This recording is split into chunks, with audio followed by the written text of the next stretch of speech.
Hey, welcome back. It is the Rusty Humphries Show, 640 WGSD and new at 92.3 FM. Wow, what a pleasure it is to have both these guys here on the show. Gary Busey, what an honor it is to meet you, sir. Well, it's great to meet you, too. And Jake Busey's here, too, your son. Yeah, hey, how's it going? I can see you're behind the screen there, so it's hard to see there. How's it going? There you are. I was looking back, Gary, at the year that you were nominated for an Academy Award. What was that, 79, and I was looking, because I got to tell you, that Buddy Holly movie was unbelievable. I mean, you captured that, you captured Buddy Holly like nobody else, and it was just so amazing. And what a year to be up for an Academy Award, huh? Any year is a good year to be up for an Academy Award.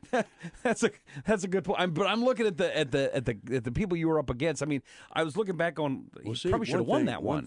One thing I'd like to tell everybody that there's no competition in art. The Oscars is a great celebration for the film industry, and everyone has an Oscar inside of them. But it's promotion, it's box office, and it's a beautiful celebration. Mm-hmm. And I was up. The guys on my roster was Warren Beatty for Heaven Can Wait, Bobby De Niro for The Deer Hunter, Laurence Olivier, Boys of Brazil, and John Voight coming in. Yeah, that's quite a list right there. I mean, that's a pretty impressive group of guys right there. Oh, man. Yeah. I worked with John Voight on Enemy of the State a few years later, and as I was in the makeup trailer, John comes walking in, and he's quite a presence, He's, he's about my height. He's 6'3". He's a big, tall guy, and he walked up and he says, "Jake, how are you, son?" I said, "Oh, it's nice to finally meet you." And he goes, "It's great to meet you. Yeah, your dad and I were there at the Oscars together." And I said, "Yeah, you certainly were. You certainly were." And I had this animosity from childhood of like, man, he beat my dad. He beat my dad out of the Oscar, But it's really true what he said, what my dad says, which is, there is no beating. I think, as far as when the people are nominated, you've got 5 nominees. They're all there for a reason. Right. They all delivered fantastic performances, and those performances are also not interchangeable. You don't have each actor playing each same role. They're all very unique. So how do you compare uniqueness? It's a tough one. It's a real tough one. So I let the animosity with John Voight go, and we had a great shoot. I actually had animosity. Guess what John told me the night of the Oscars? He said, "Gary, if we all had to change parts, all 5 of us, nobody could do what you did with Buddy Holly." That's a compliment. Oh, wow. Right there. And John Voight did a great job in Coming Home with Jane, Fonda, and Bruce Dern. And the sentimental value of Vietnam War over swayed the voters, and that's a good thing, because it's a good thing that war was over, which was never really a war. Mm-hmm. It was just a political stupid act.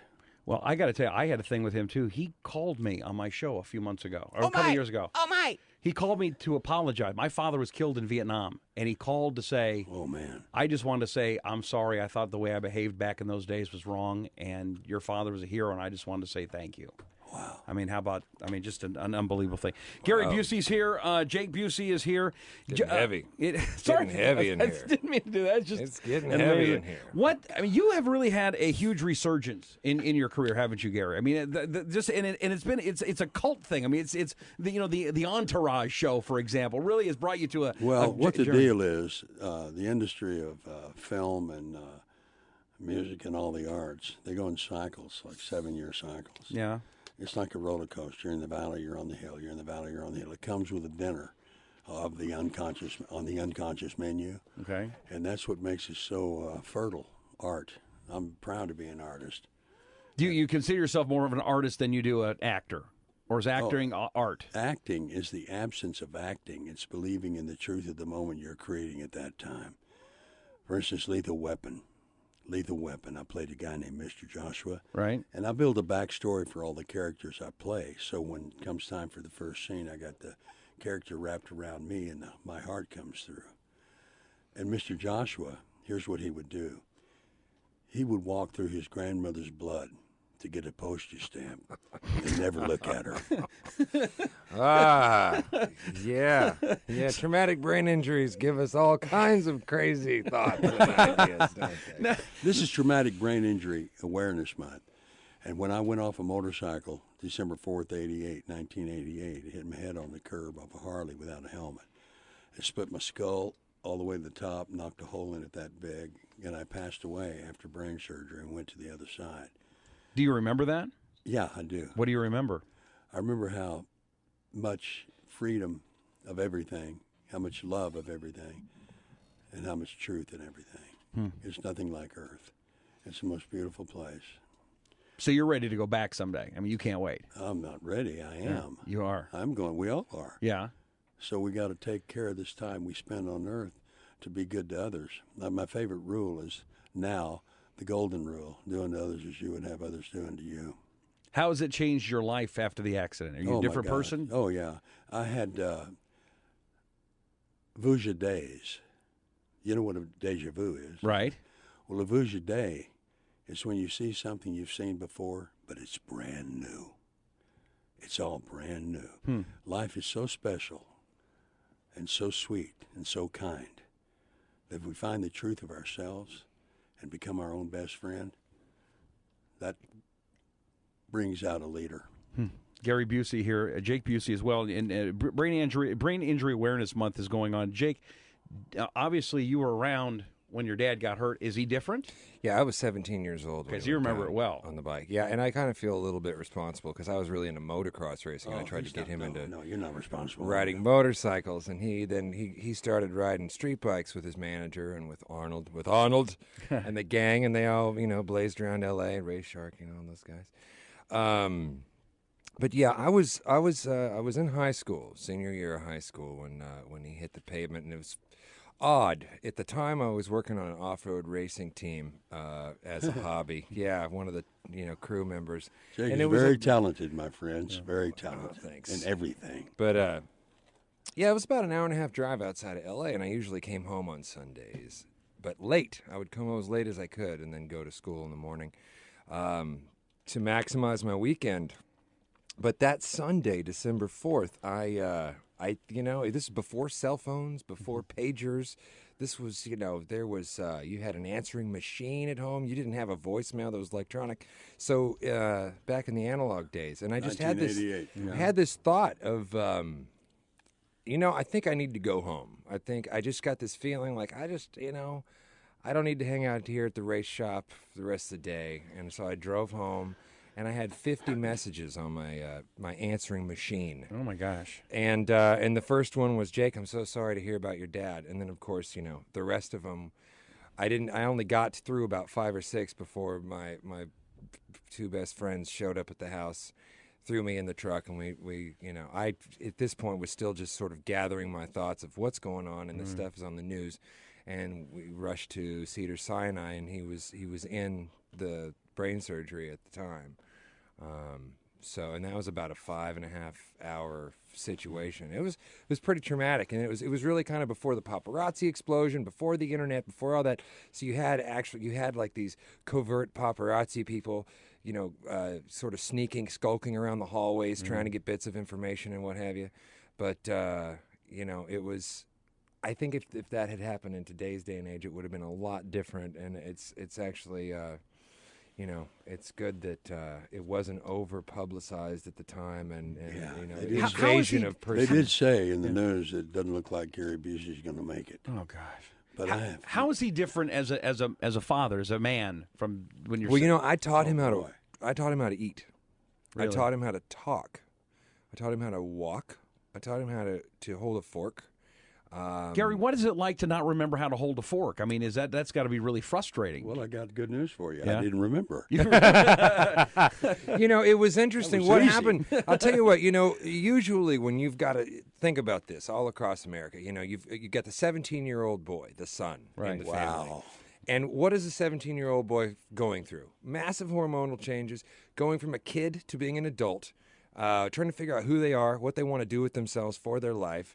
Who their, what their core existence is, and to find their own individuality. And you have a lot of father and son strife in those moments in most families, because the kid is trying to be his own man, but he's under dad's roof. I don't remember 4.5 weeks of my life because my memories would not consolidate. Oh my gosh!